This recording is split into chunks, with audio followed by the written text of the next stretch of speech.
Hello friends! We are out in my studio tonight, just because I like to spend time out here, and we are going to talk about dating and why I'm not doing it anymore. I'm Jen, single mom, artist, and entrepreneur. This is my journey to building life by my design. Come along while Jen juggles it. So before the pandemic, I was on a couple of dating sites, and I was actively out in the world dating. When COVID hit, I took all my dating profiles down because that just seemed like the practical thing to do, right?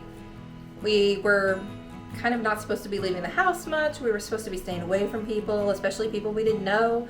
And attempting to date in the middle of a pandemic just didn't seem like a fabulous idea to me.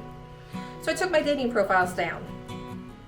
And I tell you, it was the greatest thing I've ever done for myself. And I honestly did not expect that. I really did not think that I would feel the way that I do about it now. But I'm so glad I took those profiles down, and I've decided not to actively pursue dating at this point. And there's multiple reasons for that. One, I have worked very, very hard to cultivate peace in my life. And maybe that sounds silly, but I was married for a long time. The man that I married, I started dating when I was 16 years old. So by the time I got divorced, I had literally spent more than half of my time on this earth either dating or married to that man. It was a very toxic relationship. I'm glad that it's over. I got two really awesome, amazing human beings out of it. So I can't fully say that I regret it for that reason. But I spent more of my time on this planet attached to someone else. And all of the years that I wasn't attached to someone else, I was a child. In fact, I was still a child when I started dating the man that I married. So I'd been out of the dating world a very long time when I got divorced. And I thought it was going to be so much fun. Oh, was I wrong? I was so wrong. I gotta tell you, I don't find dating enjoyable. I find it stressful and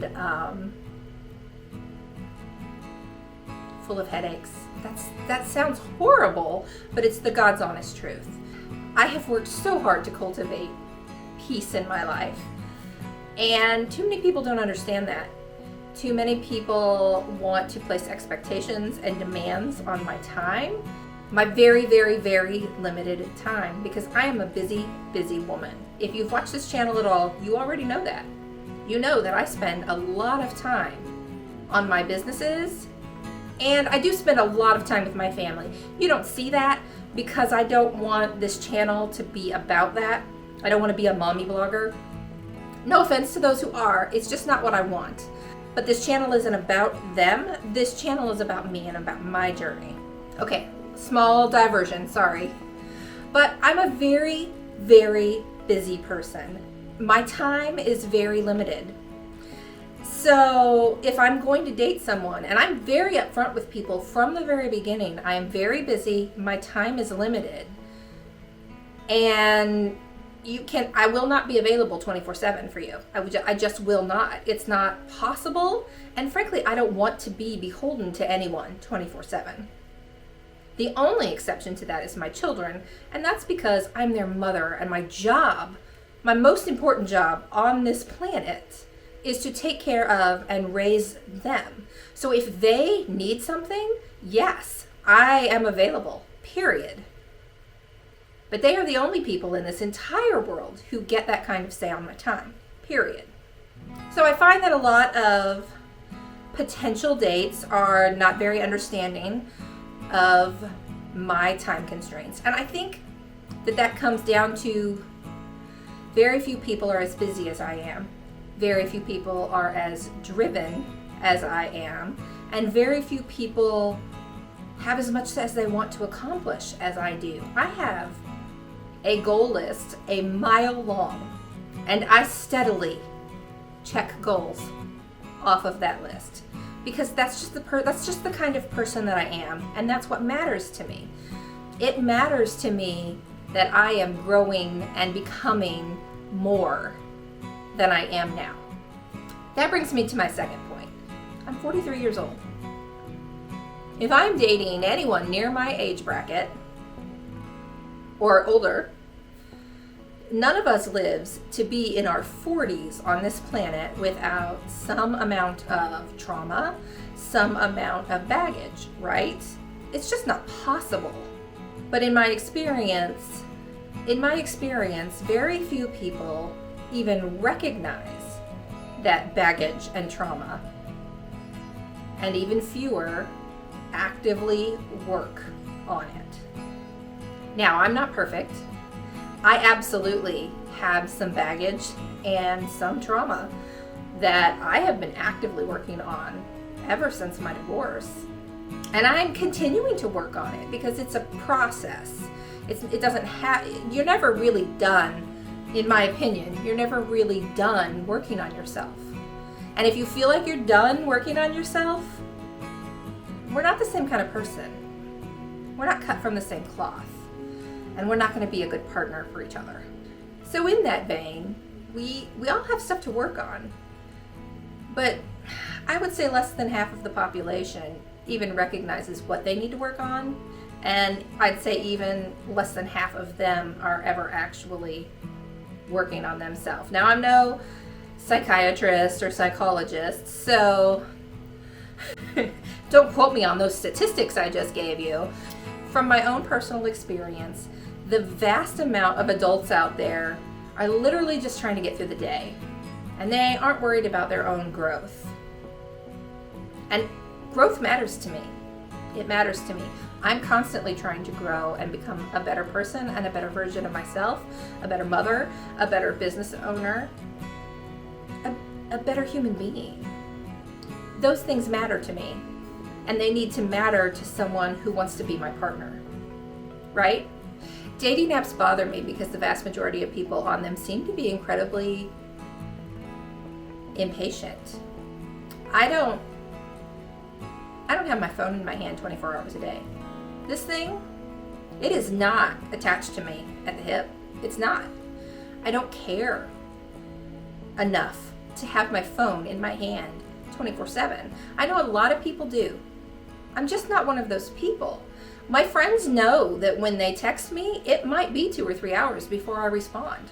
It might be 2 days before I respond.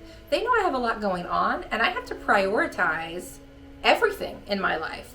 So they know that if they need me right away, they need to make it clear that they really need to talk. So if they text me and say, hey, I really need to talk, yeah, I'm going to make that's going to bump that up on the priority list. But they also don't abuse that because they know that I'm not always available. And that I will make time for them, and I will be available, but it probably won't be in the next 3 minutes. And most of the time, people on dating apps, in my experience again, has been that they expect you to answer messages immediately, and I'm just not built that way. I will answer messages when I get a chance to, and if you continue to harass me because I haven't responded yet, we're done. I don't have time for that crap. When we're talking about someone who is a complete stranger on a dating app that I haven't even met yet, if they're already acting like they're entitled to my immediate response and they're entitled to my time at all, that's a deal breaker. I'm done. So all that to say that I found dating to be incredibly stressful. I found dating to be just difficult. So I've stopped doing it. Now that does not mean that I'm not open to finding a partner to share my life with, because I absolutely am open to that. However, I'm not going to be out there searching for it. The right person will cross my path. And if the right person never crosses my path, I'm okay with that too. Because here's the thing. I'm designing my life to be the life that I want. The right person will fit into that like a puzzle piece. Period. I don't need someone that will be my world. I need someone that complements my world. And I just don't believe that we're gonna find that if you're constantly searching through some dating app somewhere. So in my opinion, cultivate your peace. Build the life that you want. And the right puzzle piece will fit at some point. And if it doesn't, does that matter if you have built a happy, amazing life that you love?